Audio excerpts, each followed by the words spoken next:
Risse, degrado, spaccio di sostanze stupefacenti, baby gang in azione nelle città, maranza che spadroneggiano nei quartieri e un senso di insicurezza che si diffonde sempre più fra la popolazione.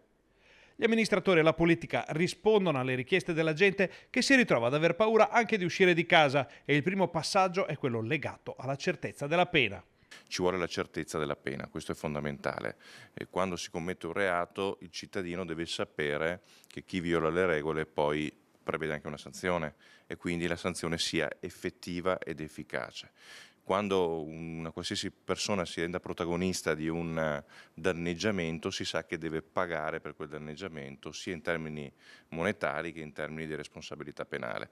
Non solo certezza della pena, ma anche sanzioni più pesanti. È quello che sta studiando il governo per rispondere al grido d'allarme dei cittadini. È fondamentale l'azione che sta facendo il governo Meloni in questo momento perché sta intervenendo, come lo è stato col primo decreto sicurezza, su una serie di norme per rendere le norme e in particolare le sanzioni più pesanti rispetto al passato affinché diventino poi effettive ed efficaci e allo stesso tempo bisogna lavorare in prospettiva anche per dare una risposta a tutti quei reati dove oggi c'è la parvenza di una, diciamo, una distanza rispetto all'applicazione della pena. Nel frattempo diventa fondamentale, e anche questa è una richiesta dei cittadini, un controllo capillare del territorio. E la polizia locale si è ormai evoluta in un organismo in grado di affiancare le altre forze dell'ordine, ma serve uno strumento che permetta di fare ancora di più.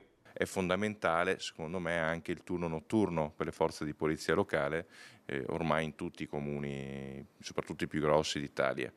Questa è una prospettiva sulla quale bisogna lavorare con una riforma della polizia locale, della legge che la regola, sia su base regionale che su base nazionale. Un lavoro che deve partire da lontano, dalla società civile e da un coinvolgimento delle famiglie. E le famiglie devono essere presenti, i genitori devono seguire questi ragazzini.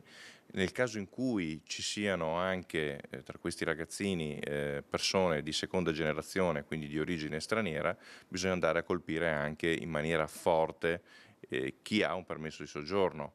Il minore che delinque ne risponde il genitore, questa è la legge che lo dice, non lo dice Francesco Rucco. È chiaro che non basta una responsabilità civile, ci vogliono altri tipi di responsabilità, la revoca del permesso di soggiorno potrebbe essere, passatemi il termine, una minaccia chiara per intervenire ed educare in maniera efficace i figli.